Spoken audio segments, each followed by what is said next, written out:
Welcome to Canary Wharf, one of London's main business districts. We're about to cross the South Quay Bridge, and as you can see, there are quite a lot of people about. It's around midday, and this is one of the spots where lots of businessmen and women come to grab some lunch.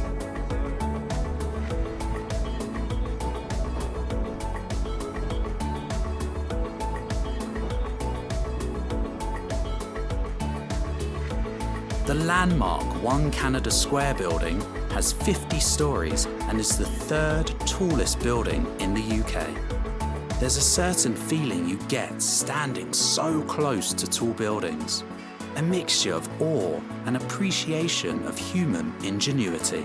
And for Katie, it can cause a bit of vertigo too.